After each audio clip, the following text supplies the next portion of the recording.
How often does ego permeate human consciousness on an individual basis, and how damaging is it? Are we overly obsessed with what day of the week it is, or is that another example of how to categorise things? This time, time itself. I was asked the other day why we do this. It's basically to stop the big issues slipping into the shadows. And I can guarantee you there's no bullshittery here, William. No bullshittery at all. We haven't recorded for a while, so I feel we've sort of got our tank of explicit words just behind our mouths, just under our tongues. Built up. Anyway, we're here and we talk about listener questions that you guys send in. We always try and bring it back to the natural world in some way. And the topic of today's conversation is going to be about ego, or as some people say, ego.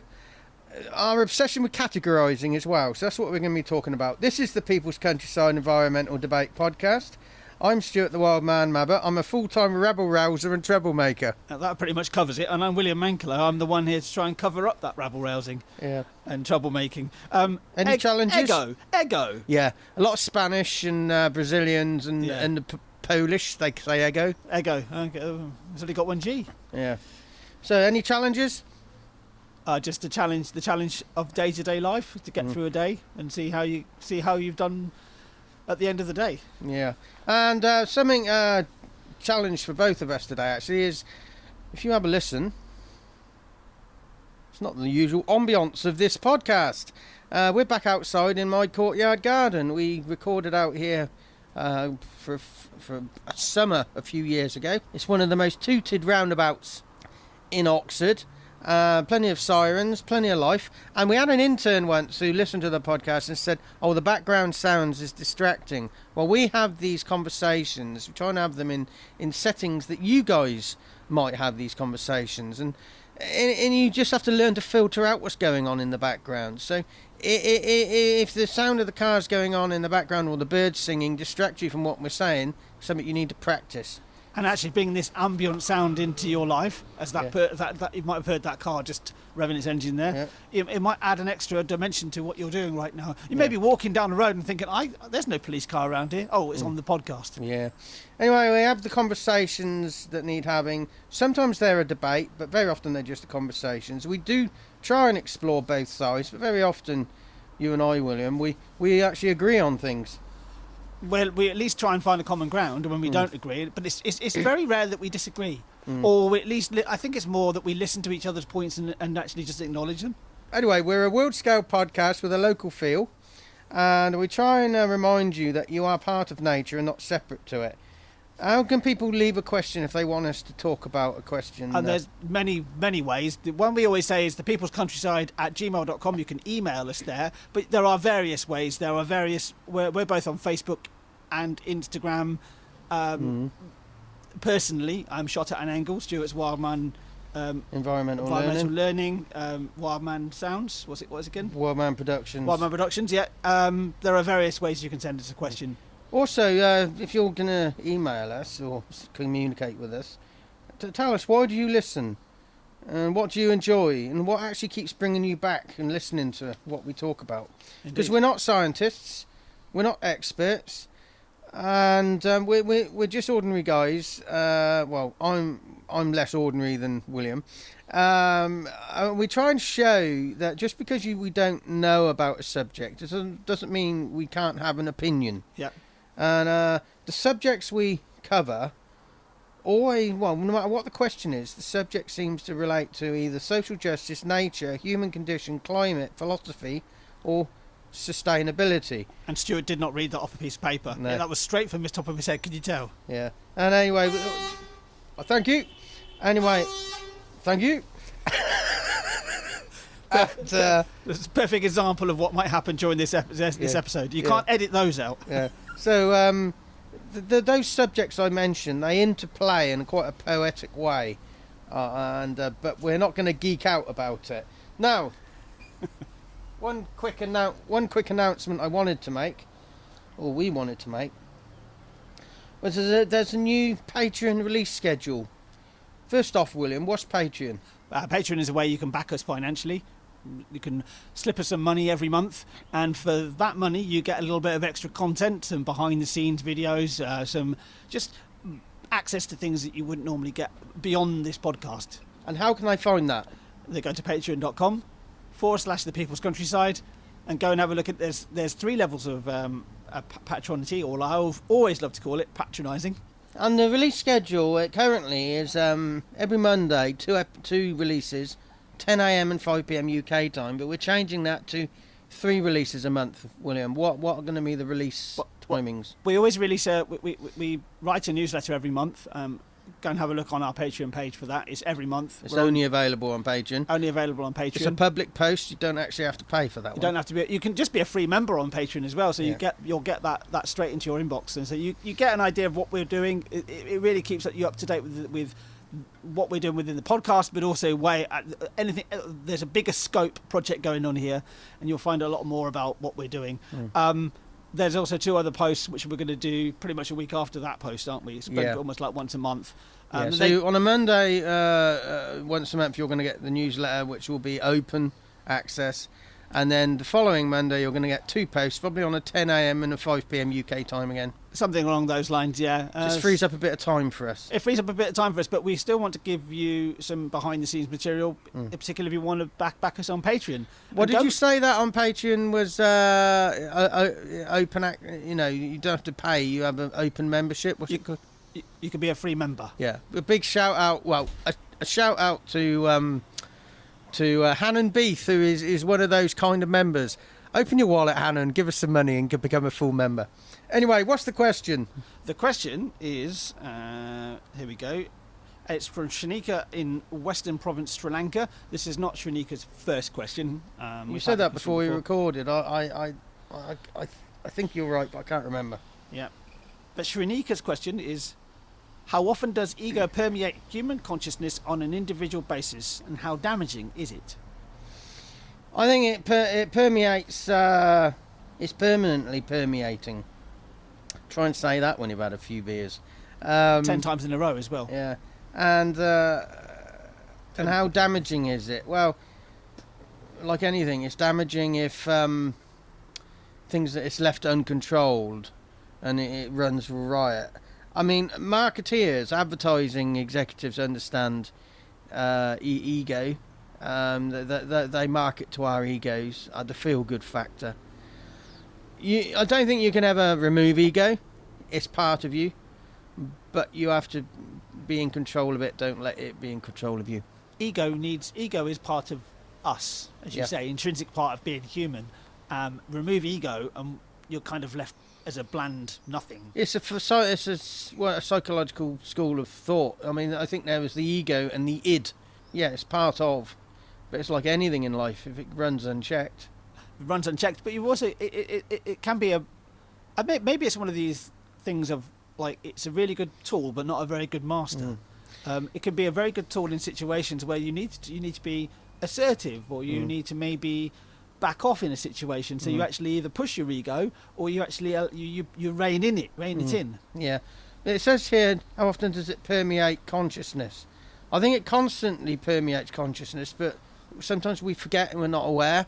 And somebody said the other day that the ultimate awareness is when you're aware that you're aware. Is that possible? Yeah, you have to be aware that you're aware. Be aware that there's part of you that you're not aware of as well.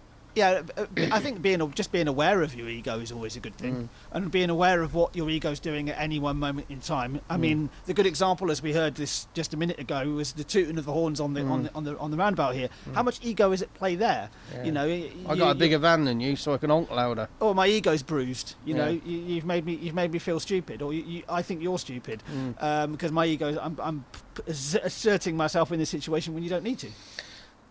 I got nothing else to say on that one. No, I don't either. But one thing I would like to use ego to explore. You recently went to the US. I did, yes. I did like that segue. Are you insinuating that you Americans have all got big egos? No, I'm saying, what role did your ego play in deciding to go on that trip?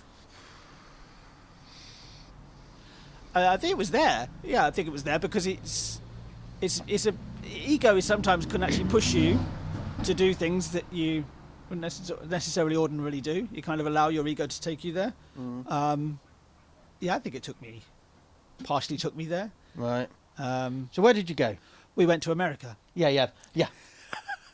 You did ask. They've got 52 states, which are like 52 different countries. 52 states? Yeah. I thought it was 51. Oh, I don't know. Anyway, they got over 50 plus. You count up the stars yourselves.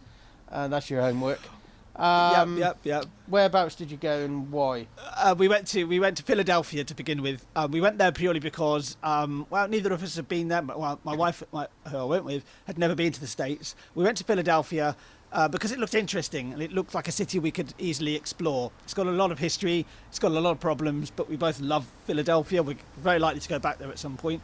We did go to a city that is not in a state. Do you know what that would be? Washington. Yeah, very good. It's in District of Columbia. It's not in a state. There's actually what you find, and DC is a bit of a grey block. We were only there for an evening, so we got to see the sites like the White House, the Washington Memorial, the Capitol building. We went to one of the Smithsonian's, which was a really interesting experience. But there's lots of bumper stickers in Washington where it's no taxation without representation, because they don't have representatives. They get taxed, but they have no representative. Yeah. Interesting, isn't it? Interesting, isn't it? Yeah. So what do you think that trip gave you that's going to come out in this podcast? Well, you can almost split the trip into two parts. So the first part was more touristic, going to Philadelphia, going to DC. We then took a 9.5-hour train journey south through various states. I can't say for sure that I've been in Virginia. I've been on a train in Virginia, and I've been on a train in North Carolina, but I wasn't actually off the train. Doesn't really count, does it? We went to South Carolina, went to Charleston with a lifelong friend that I've known for over 30 years now, it feels.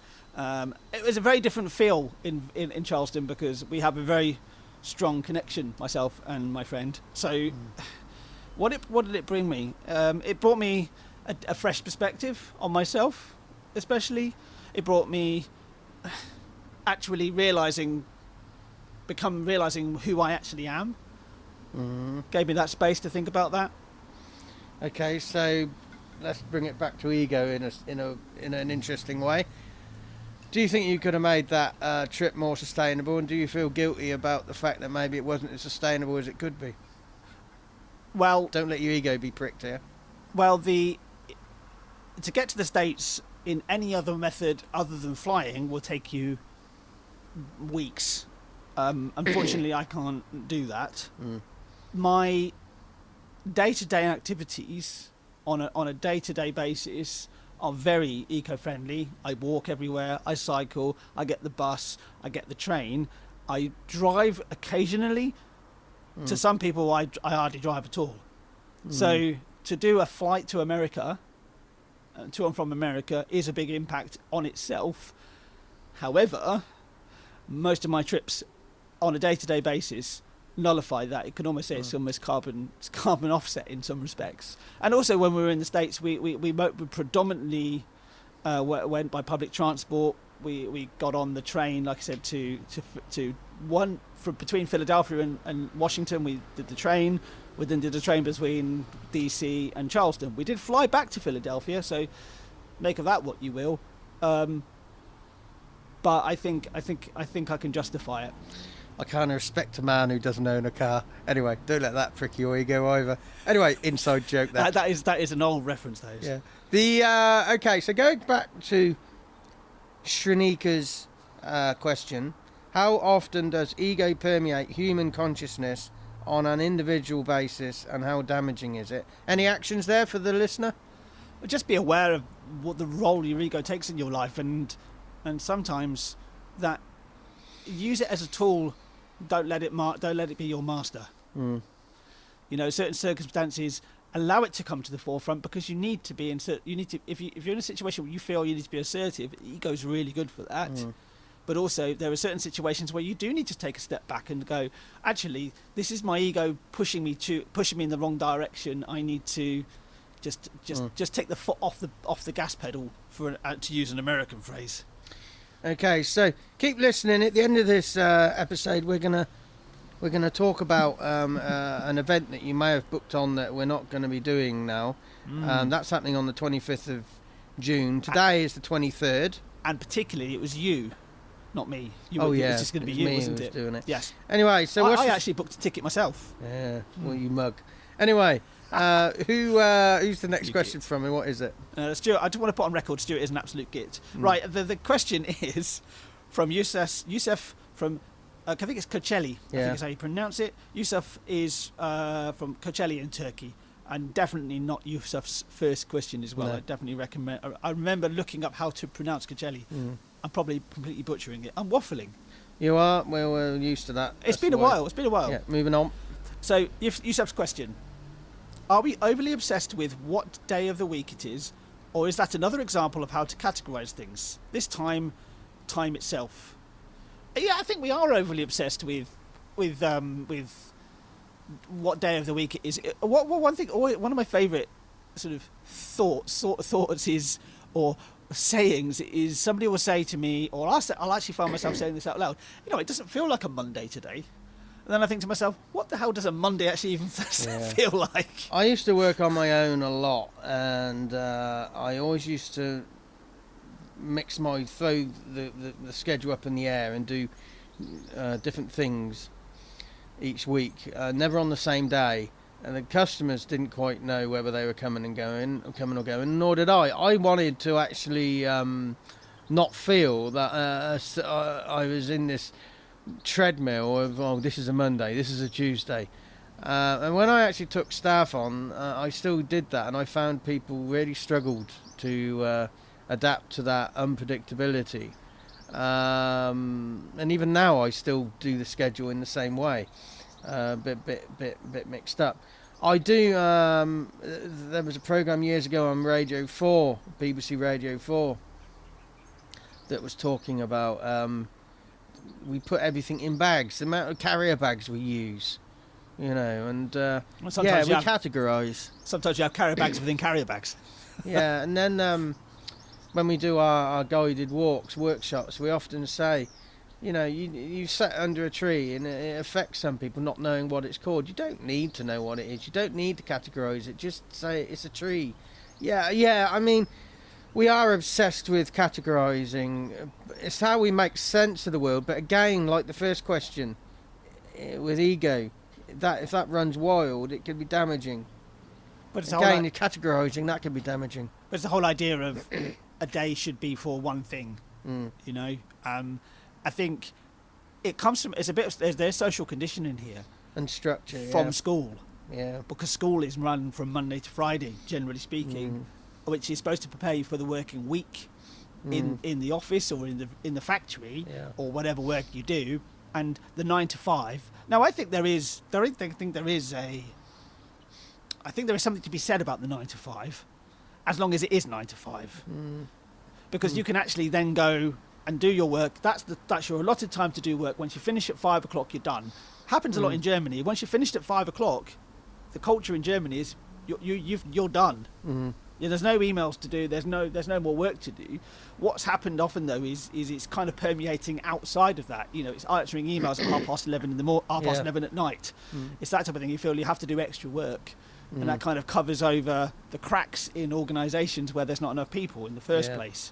But there's definitely a social conditioning from school that we feel that Monday to Friday should be dedicated entirely to work and nothing else. But this categorising, it can actually be a barrier to quick adaptation. Like there's all this congestion in the mornings. Everybody trying to go to work at the same time. But if we staggered people's start times, they still did X amount of work in the day, but we staggered their times. We wouldn't all be sat on our drives in our motor cars at 8:30, almost like the Formula 1 starting grid, ready to go. And also what some organisations have done, which I think is a very bold but clever move, is they've actually reduced their working week to 4 days, but at the same time have paid that person exactly the same amount of money.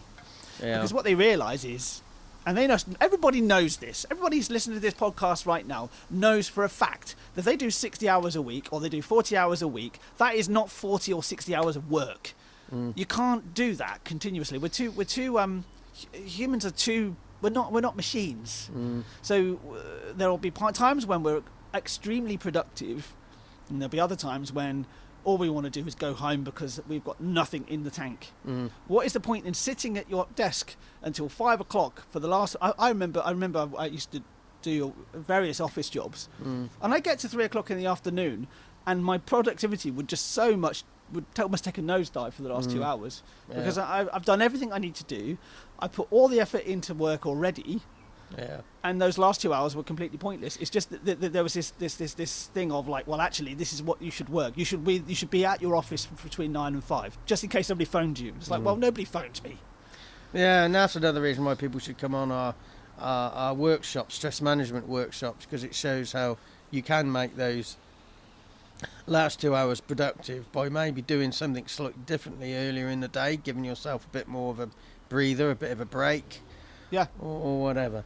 Yeah. Anyway, an action for that one?